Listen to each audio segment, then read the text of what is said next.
out for the foreseeable future. Yeah. So it's now Jefferson as the lone guy. Conklin becomes a target, though, the tight end, someone to look for on that team. On the other side of the field, Minnesota doesn't cover well either. So Pittsburgh's receivers are in play. Deontay is definitely in play, as is even Claypool. You know what's amazing? You're the type of guy who goes to a NASCAR event just hoping and praying for a car to flip. That's what I like. I like the violence. I can't help it. Baltimore going up against Cleveland. Everybody hates Baker Mayfield except for Baker Mayfield. And can you have more commercials than Baker has, by the way? You know what? He's laughing all the way to the bank. And how the freak are they a 2.5-point favorite in this game? I don't know. I got no idea. But they are. So it means Vegas knows something, and Cleveland's going to win by a touchdown. I don't get how, but they're going to win. Maybe they just figure like Harbaugh is going to do something stupid again, and Cleveland wins. Listen, I mean, now not that Cleveland has great receivers, but now Humphrey's out for the year, so now they've lost 3 starters in the secondary for the year in Baltimore. Mm-hmm. The AFC is exciting because you have 4 teams that are 8-4, and they're not that good. That are all fighting for the 1 seed right now. Technically, it's New England, I believe, and then Tennessee, then Baltimore, then Kansas City. But they're all 8-4. There's another thing because we were mentioning it. How the hell do you win a game throwing only 2 passes the entire game, and 3. the team knows you're going to run, and you still win the football game? Well, he went 2 for 3. He had a really solid 67% completion percentage. The thing was that it was that one run, to be honest, that really put it away. But the difference of the game, honestly, was Belichick going for 2, and they got it, and they go up 8-0. So now all of a sudden Buffalo comes down. Bass misses the field goal, right? But the game, if he would have went for 1, they would have only been down 3. It would have been tied. I mean, Belichick somehow, some way knows to go for 2. They get it. And the 8-0 score is impossible for Buffalo to overcome. Unbelievable. And they missed field goals. Bass missed. I mean, one was, it was what, 32 or 33 yarder. Dude, I was watching. They were showing the. And I hate both teams. I guess I'm rooting for Buffalo because I hate New England more. I know, but my gosh, they were showing the kickers practicing and stuff like that, and they said that anything more than an extra point was going to be almost impossible because they were showing the ball looks like it's going right down the middle of the upright, and then the wind blows and it just makes a right-hand turn and it goes nowhere near the goalposts. But the funny thing was Bass's kick was 32. It was just inside that extra point. But it still went right. There was not anything he could do. I mean, I'm not saying he's trying to miss it, but that 2-point conversion was hysterical because that was the difference in the game. Because they were in position to tie it. Right. But they couldn't go for the kick because they had to score a touchdown because they were down 4. And because the guy went for, Folk hit a couple field goals as well. But even for the whole game, New England just for some reason was able to run it down their throat a lot. Right. And you're saying, you got 8 in the box. You know what they're trying to do. I mean, New England never commits a holding penalty. It's just the law. If the Jets get a 4-yard run, they call a hold. Hey, that shouldn't happen. Whoa. New England, you can't call anything on those guys. Their offensive line are just tactical technicians every single time. Tactical technicians. My God, it blows my mind. They can go holding on every play, but on New England, never. Ever. Okay. Jacksonville and Tennessee. Well, listen, Tennessee should win, but Tennessee lost to Houston last time out. I know. It's very hard to have confidence in Tannehill because, they lost to Houston, who's worse than Jacksonville. The Jets won that game at Houston. This league but nonetheless. This league is so screwy. And, without Derrick Henry, this team is falling apart. Well, without Derrick Henry, there's no play action. Yeah. So now you're just sitting there dropping back and throwing, and Tannehill's not that quarterback. He's not a bad quarterback. I'd say he's more than a game manager, but not a lot more. Right. I mean, that's a game where, you expect that game to be closer than the experts think. Well, here's Jacksonville again, and here's something that was questionable. And, of course, Urban Meyer was like, good question. Why is James Robinson, who is hurt, he's got a knee problem, and a heel problem, you're putting him in a game to run. It's 37-7. You're basically running out the clock. Why is this guy in the game? He's punishing him because he fumbled in the first quarter, benched him for 23 plays last week and 20 plays this week. Because that's what Urban does. He fumbles it, so then they go to Carlos Hyde. He runs the ball most of the game, but they're behind, so they don't run the ball much. Right. Because the Rams blew him out. But yeah, you would think they give Robinson a week off. I mean, he got Aaron Donald flipped the guy over and stripped him. It wasn't his fault. I mean, I think most running backs lose the ball there. I don't know. Maybe I'm wrong. You knew. I got to tell you, you knew that things were not going to be great when Urban Meyer came to the NFL. You didn't realize what a stinking disaster it was going to be, because this is it's a joke.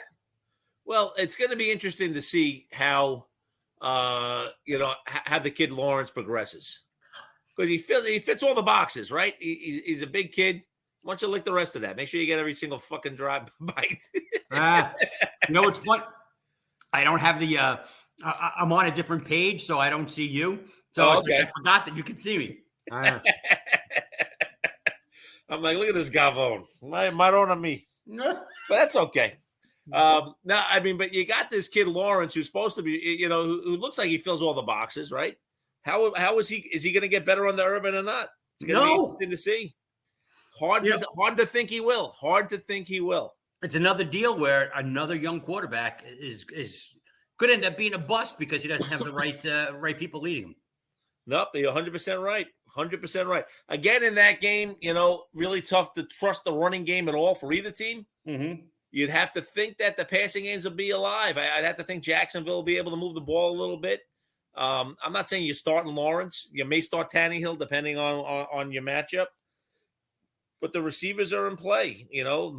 The Marvin Joneses of the world, they're in play. The Chanots are in play. A.J. Brown, if he's going to play, which hopefully they expect he will, he's in play. That's kind of what you're looking at. The tight ends on Tennessee as well.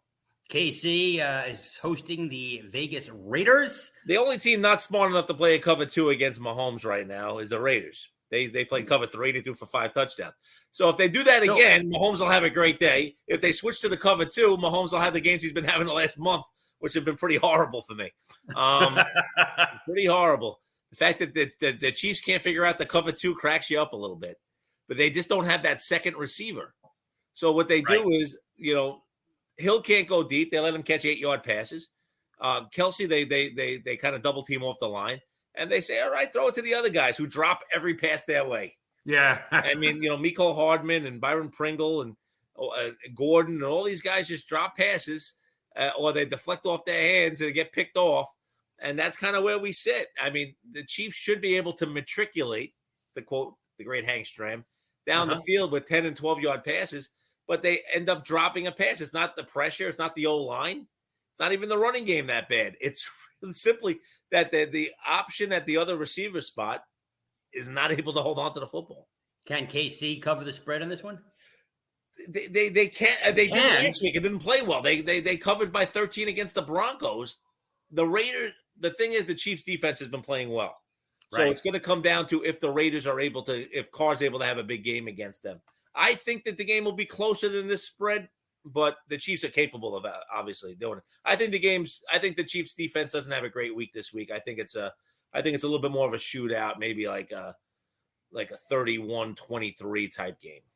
Gotcha. So nice to see finally Robert Saleh showing just like a little bit of energy, a little bit of pep. And he was absolutely he was angry and he was right, by the way. 100%. 100%. The Jets got hosed on a couple calls. They wouldn't have won anyway. Don't get me wrong. But they were getting hosed left and right in that game. They got hosed at least 3 times on calls. But it was nice to see a little fire come out of him, Yeah, no, I mean, watch Todd Bowles all those years, never having any emotion. I mean, it's kind of fun to watch the Jet coaching staff do nothing. Adam Gase just looking puzzled. It's good to see a coach say, cursing. I like seeing it. Haven't seen one since Rex. You know what? He'll ask for forgiveness from Allah when he and he'll probably receive it. Why not? Because he seems like a nice guy. The thing about the Jets is, Corey Davis gone for the year now. He played 6 minutes this year, so he's done. He's been a bust. Yeah, that hasn't really worked out. But the thing is, Elijah Moore has really emerged. Yeah, Moore and Waddle, the kid on Miami, have really just come alive the last 5 weeks, maybe. Right. Where they're catching 6, 7, 8 balls a game. They're getting in the end zone. It's kind of fun to watch. Elijah Moore, this is what we heard about in training camp. Now he's become a factor. So you look at Elijah Moore, you look at Crowder.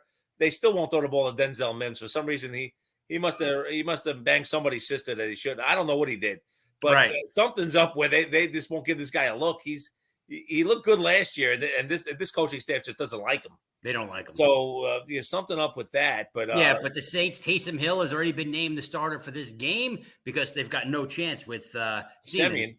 Yeah. I mean, the thing is, Kamara's going to play. Yep. And suddenly the Saints look like a totally different team. Ingram's on the COVID list, so don't he could play because he's vaccinated, so he has to have 2 negative tests, but he was in contact, so we don't know if he's playing yet. If that's the case, then you don't know how much they're going to give the ball to Kamara anyway, but you figure he might get a little bit heavier a load if Ingram is not around, Montgomery being the backup. You just have you have to have a hunch here that the Saints are just better, but the game's in it's in MetLife, and the Jets might be able to keep it close because Taysom can't throw. It's all going to come down to the Jet D line. Can they stop the run? Well, they didn't play very well. No pressure whatsoever last week on Minshew. And it's not like Philly's O-line is tremendous. Exactly. It's like the Giants D line. It's like that middle of the road O-line, but the Jets got no pressure. Falcons going up against Carolina. Cam Newton scheduled to start. Battle of the 5 and 7s. Atlanta's actually a better 5 and 7 than Carolina is right now. Yeah. Justin Gage, who I picked up last week, had a monster game for me. Congrats. Except for the one fumble. I mean, but he's been averaging about 8 targets a game last like 5 weeks, 8 or 9, something like that. Who else is going to throw to? Well, no, but they throw to the tight end. They throw to the kid. Yeah, so he got to throw to somebody besides the tight end. So you got to find somebody. And I'm just saying. I mean, Cordero catches a lot of balls too. They throw to the backs and they throw to the tight end. So it's an interesting dynamic. But Gage has become the guy, and he's someone that should be picked up in leagues and he should be started right now. As far as Carolina goes, Chuba is the guy in the backfield now with McCaffrey out, but. They're going to key on the run, and they're going to force Cam to beat them. DJ Moore's a nice receiver. Can Cam get him the ball? Once again, this also begs the question, why would you spend a top pick on a running back? It's just really hard to do. Yeah. It's really hard to do. I mean, listen, I sit there every week, and I try to figure out who my second running back is. And my first running back is nobody special. It's David Montgomery, who's actually very good. It's just he's got a coach that refuses to give him the ball on a regular basis. So it's not really his fault. Lick that fork. Yes. Planet Houston with the big win. Tyrod Taylor might not play. They may go back to Mills there. Yeah, they benched him in the last game. They haven't really made a decision yet this week. Yeah. Houston is, they're not a very good team. Let's be honest. There's nothing special to like about it. Seattle had the win last week. And to be honest with you, they're probably going to get the win this week. And they win by 7.5 because I want them to finish really at the bottom. Right. Now, I knew they would beat San Francisco, and I don't know why. You and I were actually different on that game last week. Right. I liked them in that game because I don't know why. I just did. I just thought that it was the right spot to get San Francisco. People are high on San Francisco, which means they're going to lose. That's just the way I think about football. And if somebody likes a team too much, they're going to lose. Right. It's you got to figure Russell has a bit of a game. You got to figure that Lockett finally scored again last week for the first time in a while. Yep. I just don't understand how they don't get the ball to Metcalf more. It's just kind of shocking. And the running back thing in Seattle is a mess. Yeah. Fantasy-wise. I mean, Alex Collins, who they say is probably going to play this week, but he hasn't gotten more than 49 yards rushing in the last 7 games. Penny had a couple of nice runs, but he's really like a third string guy. I mean, they really don't have, and because they signed Peterson. Right. It's like, there's a couple of teams that you look at and you're like, you can't play any of their running backs. The Jets are hard to do it with. Yep. Seattle's difficult to do it with. I mean, all these committees become really challenging. Keep your eye on Rex Burkhead. Burkhead? Yeah. Watch him this week because I need him to perform, number one. Most importantly, he has to have a good game for me. But against this Seattle defense, he could have a big